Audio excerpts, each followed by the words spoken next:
Welcome to The Explainer. Today, we're going to dive deep, literally, into one of the biggest untapped energy sources on our entire planet, the ocean itself. We're going to explore this incredible idea, how the massive amount of thermal energy just sitting in our seas can be transformed into a constant, reliable source of clean power.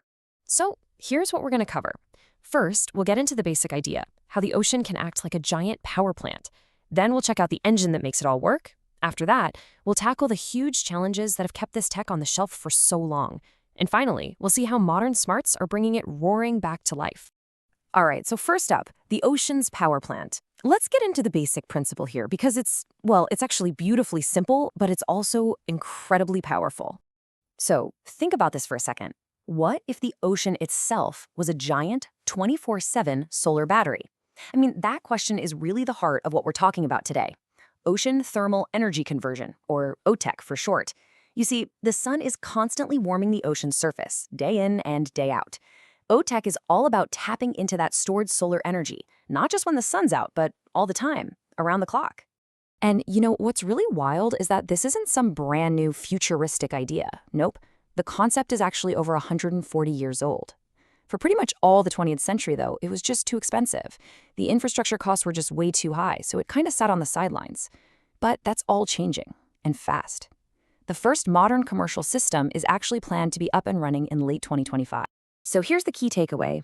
OTEC works by using that constant temperature difference between the warm, sun-baked surface water and the freezing cold water way down deep.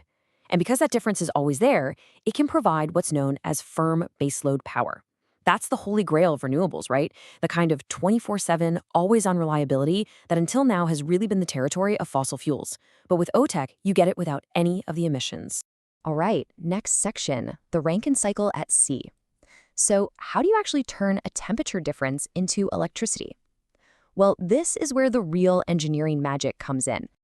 Okay, so at its core, an OTEC plant is basically just a heat engine. But, and this is the cool part, instead of burning coal or gas to create heat, it uses the warm surface water as its boiler and the super cold deep water as its condenser. It's all part of a continuous closed-loop system.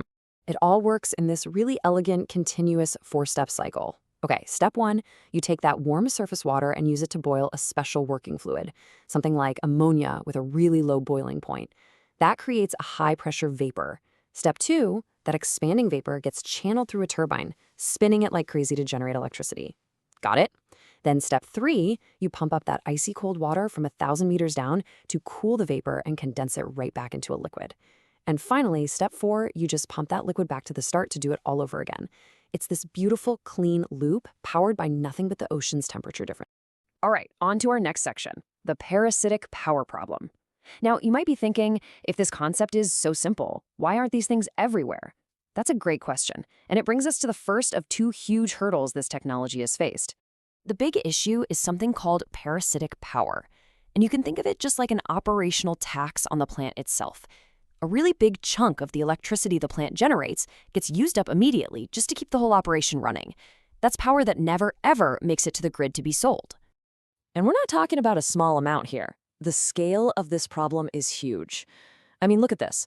Some models show that this parasitic power can eat up as much as 40% of the plant's total output. 40%!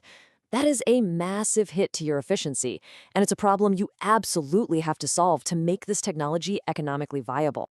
So where is all that power going? Well, the vast majority of it is spent on one massive job, pumping. Just think about the monumental task of moving these enormous volumes of water, both the warm water from the surface and, even more energy intensively, that super cold water from the deep, and forcing it all through the system's giant heat exchangers. And that whole pumping challenge, it leads us straight into the second, and you could argue, the biggest hurdle that OTEC has faced for over 100 years. And that is the staggering cost and sheer scale of the infrastructure you need to build.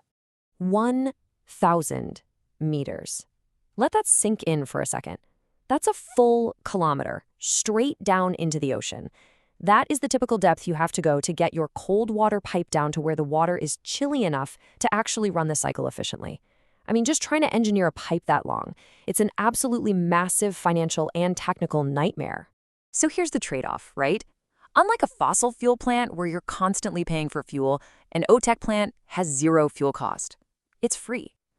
But, and it's a huge but, the upfront investment, the capital cost to build the thing, especially for the heat exchangers and that kilometer-long cold water pipe, is just astronomical. This has always been the technology's Achilles heel. Okay, so let's get to the good news. With all these massive challenges, how in the world are modern engineers finally cracking the code and making this 140-year-old idea work for the 21st century? Well, the really big shift, the game changer, has been moving away from these giant fixed platforms to something much smarter, modular floating barge designs. A UK startup called Global OTEC is doing just that. And this approach, it just slashes costs because you can use a much simpler single cold water pipe. It makes the whole thing way more scalable and, crucially, a lot more affordable. So, why is this such a big deal right now? Well, it's because OTEC delivers something that many other renewables just can't. Consistent, 24/7 baseload power. Think about island nations that are completely dependent on importing expensive, polluting diesel fuel. For them, this technology is a potential lifeline, and it's not just a theory. The very first commercial system is planned for São Tomé and Príncipe. This could become a critical tool for getting coastal communities all over the world off of fossil fuels. So is OTEC just a forgotten relic, or is it the key to clean baseload power for our future? Well, with modern engineering finally starting to crack its biggest challenges, it really seems like this technology, first dreamed up way back in the 19th century, might just be perfectly positioned to become a vital and really unique part of our global energy transition. It feels like that giant solar battery in the ocean is finally ready to be switched on.